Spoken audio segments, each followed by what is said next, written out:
Chapter 6. Oh, that's blurry. All right, night in West Virginia is as dark as black can be. No car lights sweeping across my walls or ceiling like I was stay up overnight with David Howard down in Friendly. No street lamps shining in the windows. No lights from the next door houses where I live. There ain't no street lamps at all. No house close enough to see from our windows. My eyes are open anyways, and I stare up into the darkness of the living room and the darkness of the stairs back.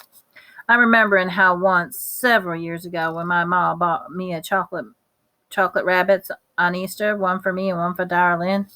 I finished eating mine, but Darlene, she only took a nibble of hers every day or so, keeping it up in her dresser in its pink and yellow tinfoil, driving me nuts.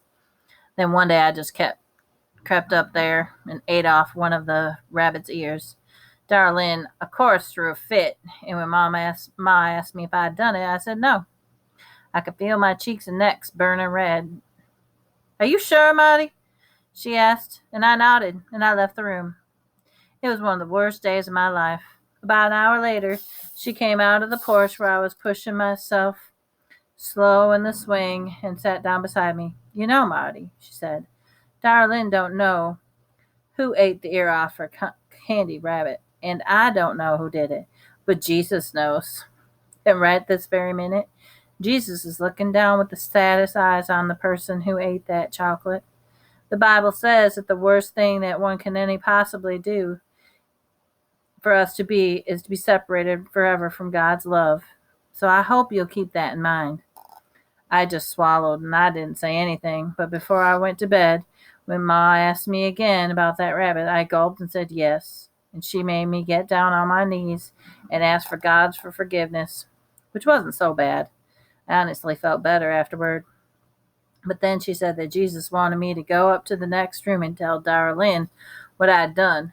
And Darlene had a fit all over again, threw a box of Crayolas at me, would have broke my nose, called me rotten, greedy pig. If that made Jesus sad, Ma never said. Now, as I studied the darkness in the room around me, I'm thinking about lies again. I hadn't lied to Judd Travers when I said I hadn't seen his dog in the yard today. That was the honest to God truth, because Shiloh hadn't been anywhere near our yard. But I know that you can lie, not only by what you say, but what you don't say. Nothing I told Judd was an outright lie, but what I'd kept inside myself made me think that I had seen his dog at all. "Jesus," I whispered finally, "what you want me to do? Be 100% honest and carry that dog back to Judd so that one of your creatures can be kicked and starved all over again, or keep him here and fatten him up to glorify your creation?" The question seemed to answer itself, and I'm pretty proud of that prayer. Repeat it to myself so to remember it in case I need to use it again. If Jesus is anything like the story cards from the Sunday school make him out to be, he ain't the kind to want a thin little beagle to be hurt. The problem's more mixed up than that, though. I'm lying to my folks as well. I'm not eating the leftover meatloaf. I'm putting it away. Every hit of food saved is money saved that could go to buy Darlene a new pair of sneakers. Mom won't have to cut open the tops of her old ones to give her toes more room. Every little bit of food wasted is money wasted. If we ever have the least little bit of money to spare, that I don't have to care for Grandma Preston. First thing we all want is a telephone, so we don't have to ride down to Doc Murphy's to use his. But the way I figure, if it's food from my own plate, I would have eaten myself, but don't. What harm is that? So the next morning, when I get up to see Shiloh, I put the rope on his collar and lead him out to the other side of the hill again, out of sight of all but God. And then I let him go, and we race and tumble and laugh and roll, stopping now and then just to lie in the clover on my back, Shiloh on his stomach, both of us panting and nuzzling each other. Don't know if Shiloh's getting more human or I'm getting more dog. If Jesus ever comes back to earth again, I'm thinking he'll come as a dog. Because there isn't anything as humble or as patient or as loving or as loyal as a dog I have in my arms right now. So we eat our Sunday meal, but by late afternoon, storm clouds roll in, and the rain beats down on the tin roof of our house, steaming down the window glass, making a small pond in the side yard. I can't help but staring out the window at the hill.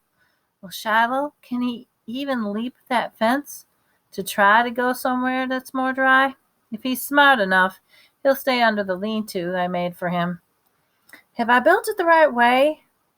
Away from the wind? Oh, what if he gets to howling? The next 20 minutes, the rain stops, though, and the sun comes out, and the birds start to sing again, and all those warm oozing up through the wet mud. Shiloh stayed where he was, trusting me that where I put was the best, being quiet like he knows his life depends on it. Marty, Dad says, going outside with a rag to wipe off his Jeep. I saw Mrs. Howard yesterday, and she said David was back from Tennessee. Wanted to know when you boys could get together. She said David would like to come up here someday next week. I like David Howard just fine, but I sure don't want him up here. David likes the hill. He always wants to play up there. He's not afraid of snakes like the way Dara Lynn is. David, in fact, likes to go to the very top of the hill and then go running lickety-split down it, waiting to see who's first to the fence to the bottom. He likes to climb the trees up there, too, and play lookout. Well, I'll go down to David's tomorrow, I say. I'd rather do that. Why not do both, Ma says, coming out to throw some more mash at the hens. You've hardly seen any of your friends all summer, Marty. Why don't you go down to Friendly one afternoon and ask David to come up here another? There's nothing much to do up here, I say, not knowing how else to answer. It was a wrong answer. Both Ma and Dad were looking at me now. You said just the other day that you had plenty to do here, Dad tells me, wringing out his rag on the pump. Lots for me to do, but not much for David Howard, I say. A lie. That's a flat-out lie. Funny how a lie leads to another, and then before you know it, your whole life can be a lie. So I sit down on the porch swing later, not even bothering to push it, and listen to the table being set inside. What do you figure is wrong with that boy, Lou? Dad asks. It's Dad's voice. Oh, he's just being 11, I guess, Ma tells him. 11's a moody age. Was for me, anyways. Do you think that's all it is? What pleases you one day don't please you at all the next day. What's more, do you think it is? I think he's got that dog on his mind still, do you? 11's got about everything on its mind, Ma answers. And then evening news comes on, and Darlene and Becky come out to the porch, leaving the TV to Daddy. Darlene's got the devil in her tonight, a little bit bored with summer, not quite ready for school yet to start. Just the devilment. She plucks herself down beside me in that swing and starts doing everything I do. Sigh, and then she sighs. I rest my arm on my head, and she does the same. Gets Becky to do it too. Both of them are laughing to beat the band. When I've had my fill of this nonsense, I decide to go up the hill to see how Shiloh's doing. But as soon as I go down off the porch, Darlene gets up and makes as if she's going to follow. I stop. I'm looking to find me a snake stick, I say to it as if to myself. I'm looking to find me a snake stick, Darlene says. I don't pay her any mind at all. Just start walking to the edge of the yard, picking up a stick here, picking up a stick there, Darlene tagging along behind. It's got to have the longest handle. A good strong fork at the end, I say, because that's what the biggest, meanest snake I ever saw in my life. Darlene stops dead still. She couldn't say all that right if she tried. And she's not interested any more in trying. What snake? She says. Snake. I saw up the hill this morning. I tell her. Must have been 4 or 5 feet long. Just looking for somebody's leg to wrap around. Darlene don't go a step further. Becky don't even come down off the porch. What are you going to do when you find it? Darlene asked. Try to keep it from biting me first. Pick it up with my stick. Second, I'll put it in a sack and carry it clear up past Shiloh's schoolhouse and let it out there in the woods.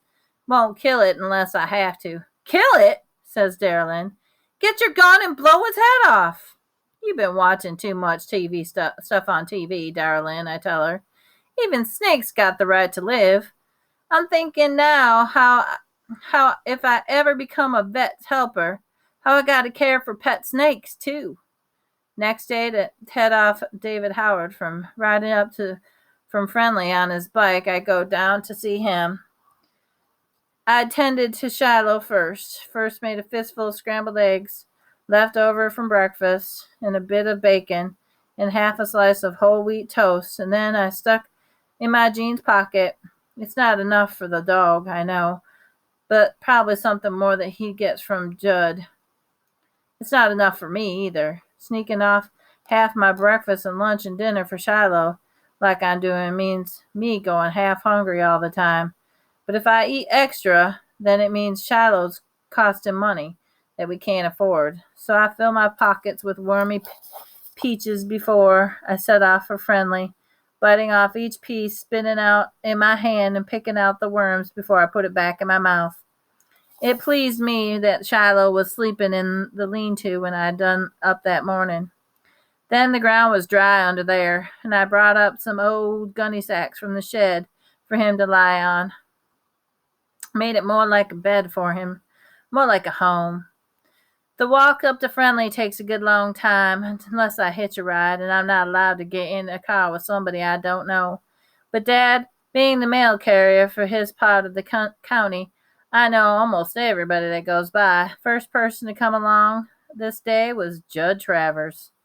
When I hear the sound of the motor and turn to see his truck slow down, I turn forward again, and I kept walking. And he pulls up beside me. Want a lift? He sings out. No, thank you, sir. I say, almost there. Where you going? I couldn't think fast enough, and I lie. David Howard's. Hell, boy, you ain't halfway. Hop in. I know I don't have to unless I want to, but if he's already suspicious about me, that'll only make it worse. So I get in. See my dog yet? First thing out of his mouth. I've been looking all over the roads, I tell him. No, in answer, no beagle. Well, I don't think he'd stick to the roads, Judd says. Not a dog as shy as him. Shy as a field mouse. He's around rabbits. That's what the man said who sold him to me. Said sure he was right about that. How much did you pay for him, I asked. Got him cheap, 'cause he's shy. $35, worth a lot more than that as a hunting dog. If I could just keep the dang animal home.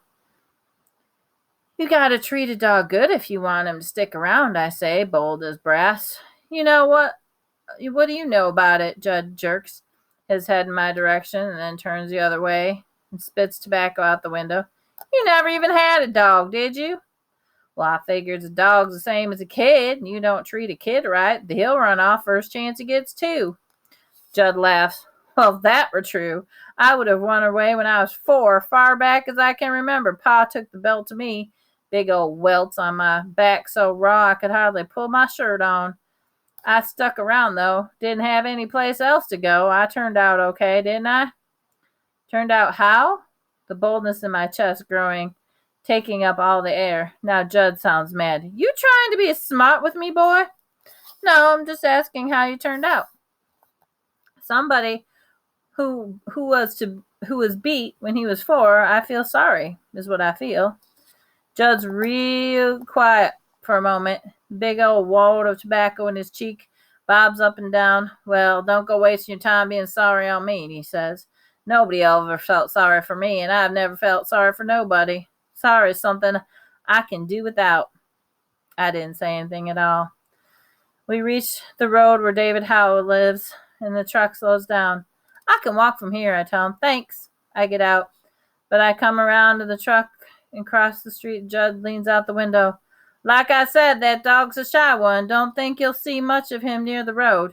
But you keep an eye out for him in the fields. That's where he'll be. More'n likely you'll see him.